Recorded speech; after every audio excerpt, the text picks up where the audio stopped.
দর্শক, তাবলিগ জামাতের মাঠ দখলকে কেন্দ্র করে যে রক্তক্ষয়ী সংঘর্ষ হয়েছিল, যেখানে ৪ জন নিহত হয়েছিল এবং আহত প্রায় অর্ধশত, সেই ঘটনার রেশ কিন্তু এখনো কাটেনি। সেটি এখনো অব্যাহত আছে। আজকে একটি নতুন খবরের শিরোনাম দেখলাম, সেখানে বলা হচ্ছে সাতপন্থীদের নিষিদ্ধের দাবি, না হলে কাকরাইলে অবস্থানের হুমকি জোবায়েরপন্থীদের। সাতপন্থী আর জোবায়েরপন্থীরা বলছে সাতপন্থীরা হচ্ছে ভারতীয়, তারা হচ্ছে আওয়ামী লীগের সমর্থক। এরকম একটি রাজনৈতিক পর্যায়ে চলে এসছে। আগে একসময় তাবলিগ জামাতই একমাত্র জমায়েত ছিল বা সংগঠন ছিল, যেখানে কোনো রাজনীতির গন্ধ ছিল না। দেখতাম যে তাবলিগ জামাতের সময় হাসিনা এবং শেখ হাসিনা এবং খালেদা জিয়া দুইজনই মুনাজাত ধরেছেন এবং ধর্মপ্রাণ মানুষ দলমত নির্বিশেষে এই জামায়াতে শরীক হতেন। আজকে কিন্তু দিনকে দিন সেই পরিস্থিতিটা, তার গুরুত্বটা, তার মহত্বটা, তার যে ধর্মীয় যে সৌন্দর্য, ধর্মীয় গভীরতা, সেটা কিন্তু এখন টুকরো টুকরো হয়ে গেল। অর্থাৎ এই ধরনের সংঘাত, রক্তাক্ত পরিস্থিতি কেউই দেখতে চায় না এবং স্বাভাবিকভাবে ধর্মপ্রাণ মুসলমানরা অত্যন্ত গভীরভাবে বেদনা হতো এই ঘটনায়। যাই হোক, সেই ঘটনা আপাতত ৪ জনের রক্তের বিনিময়, হতাহতের বিনিময় কিছুটা সামাল দেয়া গেলেও এখন দেখা যাচ্ছে যে না, এটি পুরোপুরি থামেনি। সেই কারণেই আজকে হুমকি দেয়া হচ্ছে অবস্থানে। তার মানে এখনো সেই বিরোধটা রয়ে গেছে। গাজীপুরের টঙ্গীর ইজতেমা ময়দানে হামলায় তাবলিগ জামাতের সাতপন্থীরা জড়িত দাবি করে তাদের নিষিদ্ধ করতে সরকারের প্রতি আহ্বান জানিয়েছেন সুরাই নিজাম ও বাংলাদেশের মাওলানা জুবায়েরের অনুসারীরা।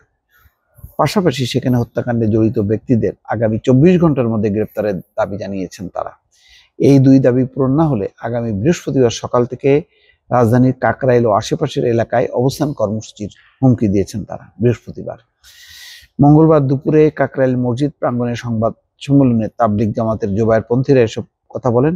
সংবাদ সম্মেলনে মূল বক্তব্য তুলে ধরেন জোবায়েরপন্থী হিসেবে পরিচিত মুফতি কেফায়েতুল্লাহ আজহারি বলেন, সাতপন্থীরা তাবলিগ জামায়াত নয়, তারা চরমপন্থী এবং সন্ত্রাসী বাহিনী। টঙ্গীর ইজতেমা ময়দানে তারা অতর্কিত হামলা চালিয়ে ৩ জনকে হত্যা, অনেককে আহত করেছেন। তাদের নামে মামলা হলেও জড়িত ব্যক্তিদের গ্রেপ্তারে তেমন অগ্রগতি নাই। হত্যায় জড়িত ব্যক্তিদের গ্রেপ্তারের পাশাপাশি সাতপন্থীদের রাষ্ট্রীয়ভাবে নিষিদ্ধ করতে হবে।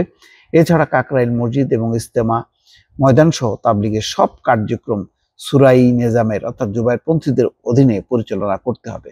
তাবলিগের কোনো কার্যক্রম সাতপন্থীদের করতে দেওয়া হবে না উল্লেখ করে কেফায়েতুল্লাহ আজহারি বলেন, তাদের দাবি পূরণ না হলে আগামী বৃহস্পতিবার সকাল থেকে কাকরাইল মসজিদ এবং আশেপাশের এলাকায় অবস্থান কর্মসূচি পালন করা হবে। খুনিদের গ্রেপ্তার ও সাতপন্থীদের নিষিদ্ধ না করা পর্যন্ত এই কর্মসূচি চলবে। উল্লেখ্য, বাংলাদেশ তাবলিগ জামাত দুই ভাগে বিভক্ত। এক ভাগে ভারতের মাওলানা সাদ কান্ধলভির অনুসারীরা, অন্য ভাগে সুরায় নিজাম বা বাংলাদেশের মাওলানা জুবায়েরের অনুসারীরা। ১৭ই ডিসেম্বর দিবাগত রাতে ইজতেমা ময়দানে জুবায়েরপন্থীদের সঙ্গে সাতপন্থীদের সংঘর্ষে ৩ জন নিহত হন। এই ঘটনায় ১৯ ডিসেম্বর সন্ধ্যায় সাদ কান্ধলভির অনুসারী হিসেবে পরিচিত ২৯ জনের নামে এবং নাম উল্লেখ করে এবং অজ্ঞাতনামা কয়েকশো ব্যক্তির নামে মামলা করেন। জুবায়ের অনুসারী হিসেবে পরিচিত এস আলম নামের এক ব্যক্তি এই মামলায় ১৯ ডিসেম্বর রাতে টঙ্গীর পশ্চিম থানার মুফতি মুয়াজ বিন নূরকে রাজধানীর খিলক্ষেতের বাসা থেকে গ্রেপ্তার করে পুলিশ। যাই হোক, এখন অন্যদিকে তাবলিগ জামাতের সাতপন্থী নেতা মুয়াজ বিন নূরের নিঃশর্ত মুক্তি সহ ১০ দফা দাবি জানিয়ে ঢাকা রিপোর্টস ইউনিটিতে সম্মেলন করে সাতপন্থীরা। বোঝাই যাচ্ছে জোবায়েরপন্থীরা দুই ভাগে বিভক্ত। তাবলিগ জামাতের যারা সংগঠক, সমর্থক তারা, এবং এই ধর্মীয় সংঘাত এটি যদি খুব দ্রুত শেষ করা না যায়, তাহলে প্রতি বছর এই সংঘাত চলতে থাকবে এবং এটি কিন্তু আর এক নতুন একটি পরিস্থিতি বাংলাদেশের জন্য। ধর্মীয়ভাবে বাংলাদেশের জনগণ, মুসলমানরা যে শান্তিপ্রিয়, ইসলাম যে শান্তির ধর্ম এবং ইসলামের সবাই যে মিলেমিশে এক থাকে, সেই ধারণাটা কিন্তু পাল্টে দেবে এই ধরনের সংঘাতের পরিস্থিতি যদি আস্তে আস্তে বাড়তে থাকে। দর্শক, ভালো থাকবেন। আল্লাহ হাফেজ।